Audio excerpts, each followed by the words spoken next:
그날에 그들 중 둘이 예루살렘에서 25里되는 엠마오라 하는 마을로 가면서 이 모든 된 일을 서로 이야기하더라.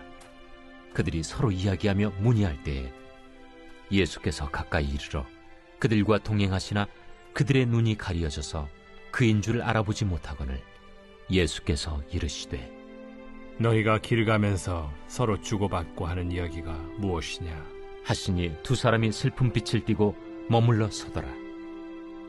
그 한 사람인 글로바라 하는 자가 대답하여 이르되 당신이 예루살렘에 체류하면서도 요즘 거기서 된 일을 혼자만 알지 못하느냐? 무슨 일이냐? 나사렛 예수의 일이니 그는 하나님과 모든 백성 앞에서 말과 일에 능하신 선지자이거늘 우리 대제사장들과 관리들이 사형 판결에 넘겨주어 십자가에 못 박았느니라. 우리는 이 사람이 이스라엘을 속량할 자라고 바랐노라. 이뿐 아니라 이 일이 일어난 지가 사흘째요. 또한 우리 중에 어떤 여자들이 우리로 놀라게 하였으니 이는 그들이 새벽에 무덤에 갔다가 그의 시체는 보지 못하고 와서 그가 살아나셨다 하는 천사들의 나타남을 보았다 함이라. 또 우리와 함께 한 자 중에 두어 사람이 무덤에 가 과연 여자들이 말한 바와 같음을 보았으나 예수는 보지 못하였느니라. 미련하고 선지자들이 말한 모든 것을 마음에 더디 믿는 자들이여, 그리스도가 이런 고난을 받고 자기의 영광에 들어가야 할 것이 아니냐. 이에 모세와 모든 선지자의 글로 시작하여 모든 성경에 쓴 바 자기에 관한 것을 자세히 설명하시니라. 그들이 가는 마을에 가까이 가매 예수는 더 가려 하는 것 같이 하시니 그들이 강권하여 이르되 우리와 함께 유하사이다. 때가 저물어 가고 날이 이미 기울었나이다. 이에 그들과 함께 유하러 들어가시니라. 그들과 함께 음식 잡수실 때 떡을 가지사 축사하시고 떼어 그들에게 주시니 그들의 눈이 밝아져 그인 줄 알아보더니 예수는 그들에게 보이지 아니하시는지라. 그들이 서로 말하되 길에서 우리에게 말씀하시고 우리에게 성경을 풀어주실 때에 우리 속에서 마음이 뜨겁지 아니하더냐? 곧 그때로 일어나 예루살렘에 돌아가 보니 11 제자 및 그들과 함께한 자들이 모여있어 말하기를 주께서 과연 살아나시고 시몬에게 보이셨다. 두 사람도 길에서 된 일과 예수께서 떡을 떼심으로 자기들에게 알려주신 것을 말하더라.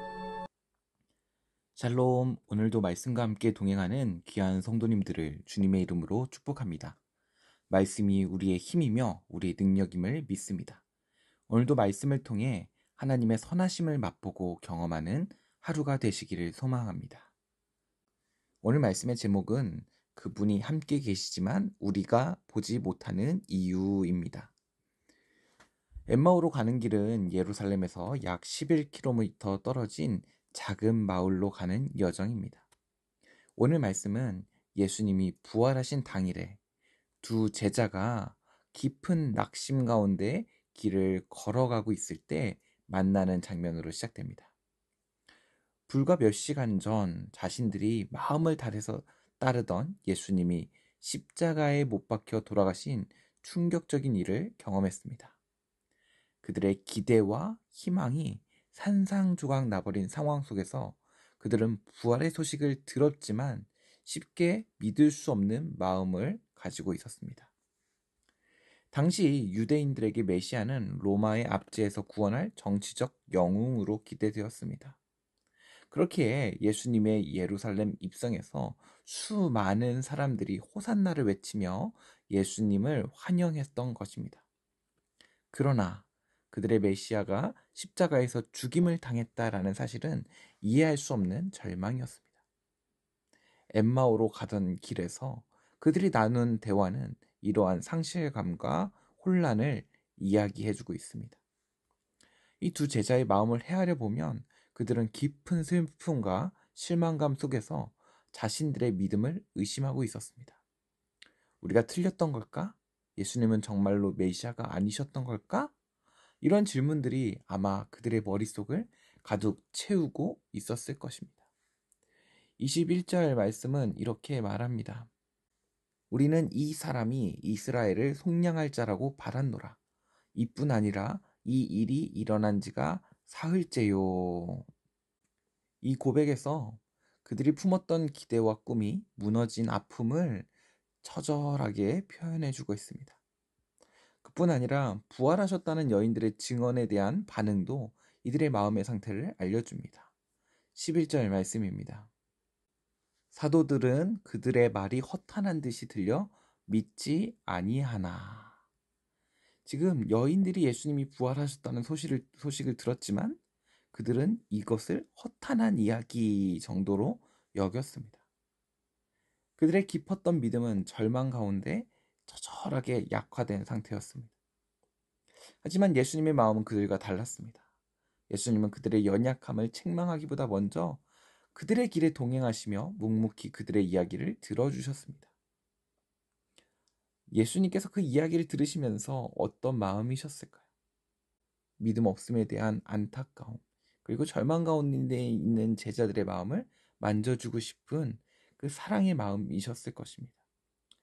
예수님은 제자들에게 성경 말씀을 통해 스스로에 대해서 설명해 주시면서 그들의 마음에 희망의 씨앗을 심어 주십니다. 예수님의 설명은 단순히 지식의 전달을 넘어서 제자들이 성경 속에서 진정한 메시아를 발견하도록 인도하는 배려 깊은 가르침이었습니다. 오늘 말씀의 핵심은 제자들이 예수님을 알아보지 못했다라는 것입니다. 3년 동안 예수님과 함께 동거동락을 했던 제자들입니다. 예수님의 뒷모습만 보더라도 예수님이시다 알 수 있어야 되는데 예수님과 대화를 하면서도 함께 걸어가면서도 예수님이 예수님이신 줄을 알지 못했습니다. 어쩌면 이 제자들의 모습이 오늘날 우리의 모습은 아닌지 생각해 보게 됩니다. 왜 제자들은 예수님을 보지 못했을까요?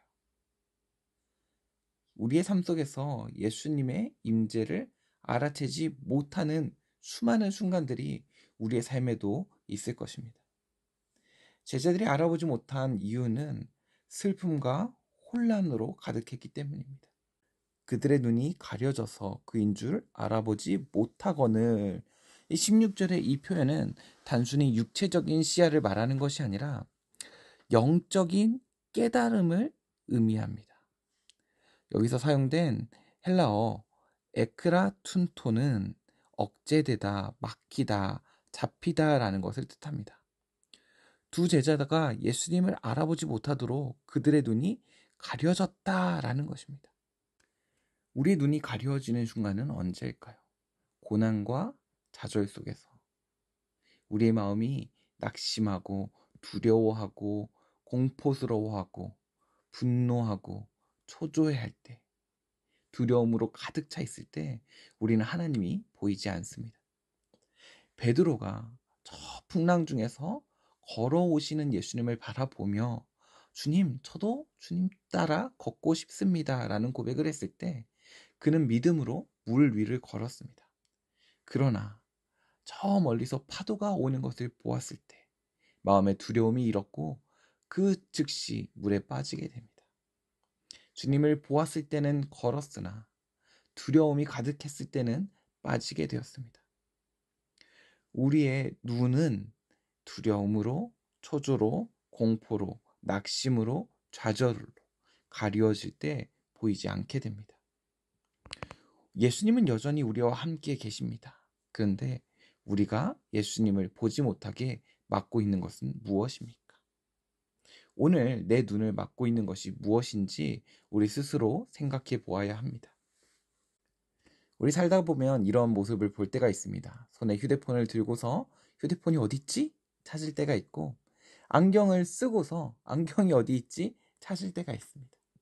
그것이 없어서가 아니라 있는데 느끼지 못할 때 그것을 찾게 되는 것입니다. 우리의 삶의 걱정과 문제들이 우리의 영적인 눈을 가릴 때가 있습니다. 그러한 상황에서 가장 필요한 것은 기도와 침묵의 시간입니다. 두려움과 기도는 반비례합니다. 두려움이 클수록 기도가 되어지지 않고 기도가 될수록 두려움은 적어집니다. 오늘 어떤 문제 앞에서 하나님이 보이지 않아 낙심하고 계십니까?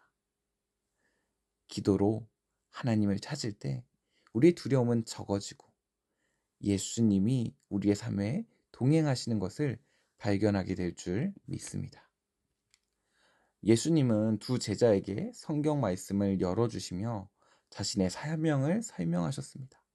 메시아가 누구이신지 어떤 분이신지를 열어서 설명해 주십니다.